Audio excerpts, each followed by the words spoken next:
Hey there, it's Steve from Serious Keto, and this is the Not So Serious Keto video podcast.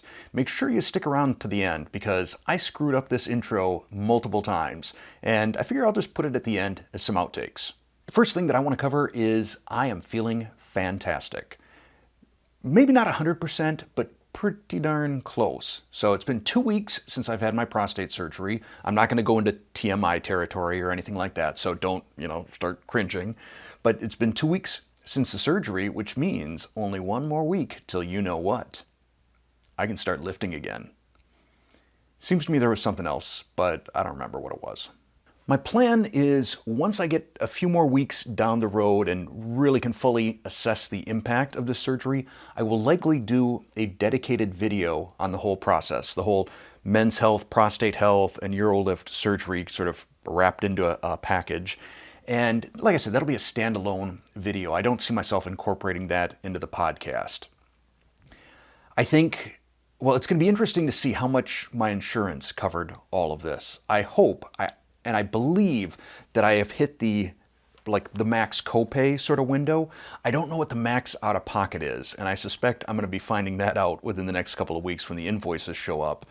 But it's one of those things where I wish I would have had it done earlier, because once you hit that max out of pocket, I'm ready to go to the doctor for just about anything.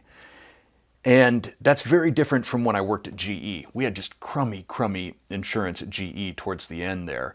Well, first, they take money out of my paycheck for the insurance, but then on top of that, I believe it was the first $2,000 are completely out of pocket. So no copays, nothing like that.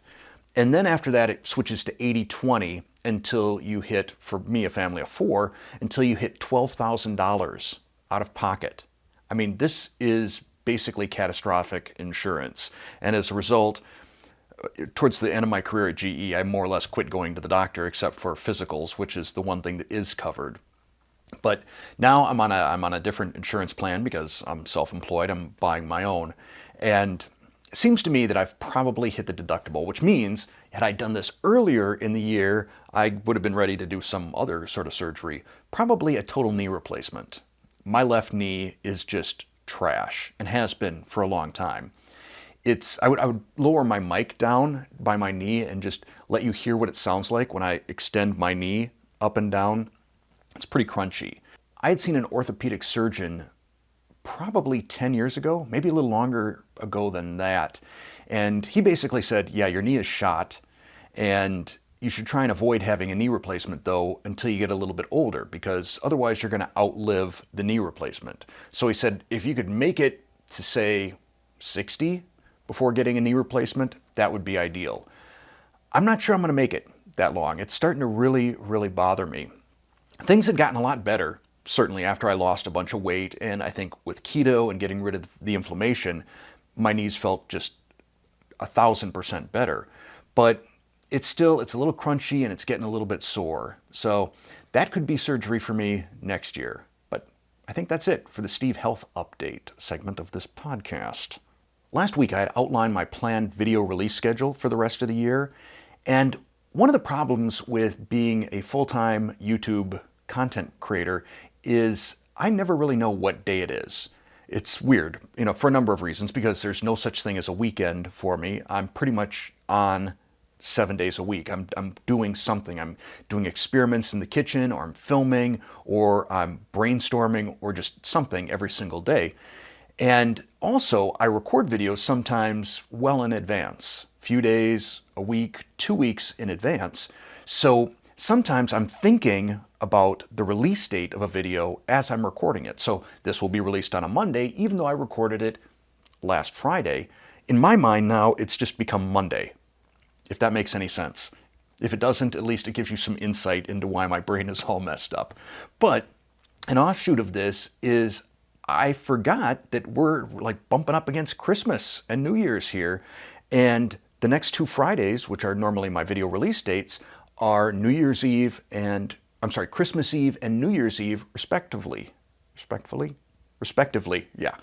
And I don't see that there's going to be probably a whole lot of people watching those days. So I'm looking to do probably some lower impact type of videos on those days. The main video that I'm really excited for is the recipe. I'm calling it right now until I come up with a name for it. Dennis at Black Tie Kitchen, he has started helping me iterate on some of the ideas for this recipe. And he says I need to come up with a name, kind of like Fathead. I need to come up with something that I can say, you know, this is the serious keto, whatever it is. I don't know. I don't know, because it's a multifunctional sort of batter that works for lasagna noodles. It works for tortillas, tortilla chips, potentially empanadas, dumplings, all kinds of different things. It's really pretty nifty, provided I can get it dialed in. Now, I do think that I've got the chips dialed in outside of the seasoning. And I told Dennis that in order to be my partner on this, in order to work on some recipes, the first thing he has to do is make the baseline version of it, just the sort of vanilla, if you will, version of it, and make chips. And he agreed to do that, and here is his reaction video right here. So these have been cooking for about 3 hours. Let's take a quick taste here, Steve. It looks like a chip.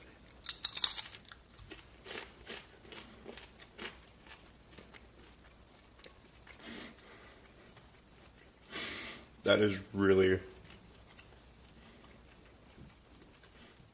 fucking good. So I guess he liked it. And to me, that was just the coolest moment when he texted me that. Outside of having Wes at Highfalutin Low Carb give me a thumbs up on a couple of recipes, that's right there on that same level for me. Anyhow, that video and recipe, I don't know that I would have had it ready by the end of this month anyway. I really, really, really want to make sure that I've got it dialed in and as simple as possible and reproducible. That's going to be a big thing for me, that I want people to be able to reproduce it. And to that end, this may be something that I release a little extra early to my channel members so that they can be my guinea pigs and kind of almost beta testers for this, because like I said, to me, this is a recipe I'm super proud of and super excited about, and I want to make sure that it lives up to the hype that I guess I'm creating. Continuing on with channel and YouTube news, first off, I want to congratulate the winner of the Epic Pantry, Steve's Epic Pantry Keto Giveaway number 2. That was Ev. Congratulations, Ev. Now I'm trying to think if, for all the giveaways that I've done, if any of my channel members, the paid channel members, if any of them have won. I kind of feel bad that they haven't. Now this kind of dovetails into the whole topic of giveaways on YouTube, because YouTube is changing their terms and conditions on giveaways effective, I believe, January 5th. So the big elements of this are, first, there's certain things that you can't say during a giveaway video. Like, you can't tell them that clicking like will increase their odds, or sharing will increase their odds, or viewing multiple times will increase their odds. It's okay to tell people to leave comments, because obviously that's how you select a winner, but apparently some people were making that a condition of giveaways. So you can't do that anymore. The other thing is you need to include a pretty lengthy bit of verbiage, and I don't know if I need to do that. I have to reread. I don't know if that's something I need to put in the video itself, or if I can just reference and say it's down in the description and everybody needs to read it. And basically what this verbiage does is it takes any liability away from YouTube and puts it all on the content creator. So my future giveaways, that will be part of the giveaway spiel or description or whatever. And I probably plan on doing my next giveaway. I don't know if I'll do one in January. I mean, I really packed a lot in the last couple of months, but definitely I'll be doing one by February. And it's probably going to be another big pantry giveaway, unless one of my affiliate marketing partners wants to do something, which they seem to want to do an awful lot. One final thing that's sort of interesting on giveaways, my YouTube contact told me that I can verbally say in a video, like this video, I could say that I will do exclusive giveaways for channel members. However, YouTube does not allow you to list that as a perk. I tried listing it as a perk and I got denied. I was told, nope, you can't do that. So it's kind of weird. You can talk about it, but you can't put it into print. And I suspect that I'll start probably doing more giveaways specifically to my channel members. But that doesn't mean I'm going to do any less giveaways to those of you who are not channel members. So that's that. One final thing on channel memberships, and I'm not trying to pimp channel memberships here to you. If you want to support the channel that way, that's great. I love you for it. I love my channel members. I try and give them as many perks and behind the scenes access as I can, but I'm not trying to shove that down your throat, and I'm certainly never going to create a paywall between my recipes and all of you. So no worries there. But I had one of my members direct message me and say, can you imagine what it would be like if half of your viewers, half of your subscribers became channel members, even at the lowest tier, which is 99 cents.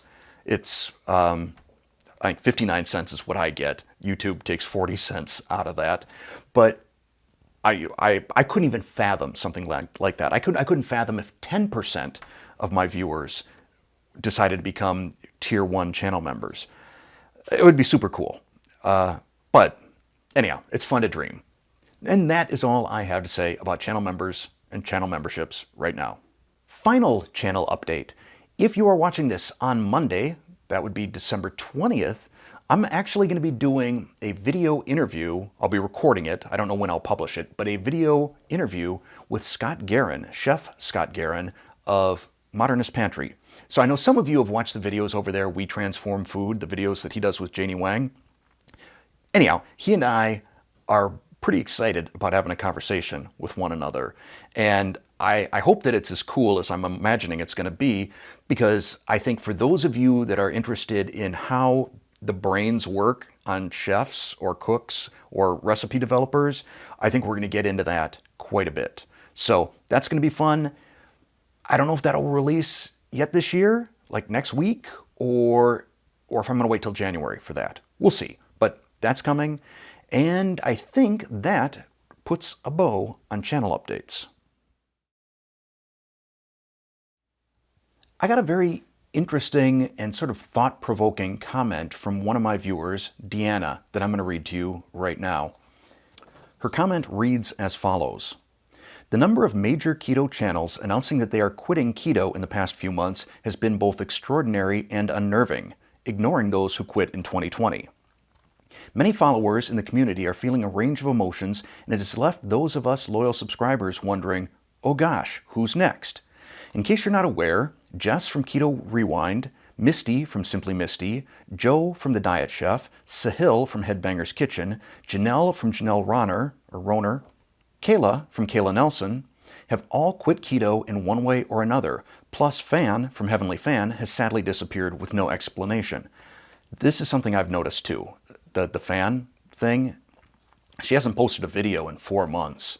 And, you know, the way things are right now in the world, whether it's COVID or whatever, it's just, it's concerning to me. I hope that nothing is wrong and she's fine and just decided to take a break. But I was not aware, I was aware that Sahil had quit doing keto, but I wasn't aware about some of these others. But anyhow, let me continue with the rest of the comment. This is not in any way about judging their decisions. Health is and should always be personal. I guess I'm just wondering if you are in any way questioning your relationship with keto. After all, you are very much in the maintenance stage of keto. Sorry if there's an assumption in that last statement. So thank you, Deanna, for this comment. It actually, I think this, in a way, dovetails into a couple of topics that I had been debating doing on this particular podcast. Well, not necessarily today's podcast, but on the Not So Serious Keto video podcast. Except for the fact that I think they really deserve their own standalone video. And I think the reach will probably be a little bit stronger on both of those videos. But first, let me just say that no, I am not in any way thinking about quitting keto. To me, keto, and might sound hyperbolic, but I believe that my life was saved by going keto. If you watch the My Transformation series that I did, I'll link to that up here. I suspect most of you, if you watch the podcast, probably have watched that 6-part series. You can see and hear about just what a train wreck I was before getting my health in order and how much better I feel now. I mean, I love keto. I love the way it makes me feel. I don't find it restrictive. I also believe that there has never ever been a better time to be keto. There are so many clever and creative content creators that are out there coming up with recipes, foods that probably many of us never thought we would eat. I mean, look at this. I'm eating spaghetti with meatballs and garlic bread. I mean, the meatballs, that was already keto. But, you know, between the viral noodles and the protein-sparing modified fast breads and the variations that are coming out on that, there's little that we can't come up with a close facsimile of here within the keto community anymore. And to me, I think that's great. Now, I don't know the reasons why any of these folks quit keto. Perhaps if I watched their videos, I would know, but I don't watch a lot of other keto content creators. It's just, I don't have the time. But there are certain keto content creators that I talk to, and there is a lot of frustration that we feel. And I generally choose not to talk about that because I don't think most people want to hear about it. I mean, I'm blessed. I am so blessed to be able to do this and almost make a living at it. That's a dream come true. So I'm not looking for any sympathy from anybody. But we do get to deal with our fair share of BS.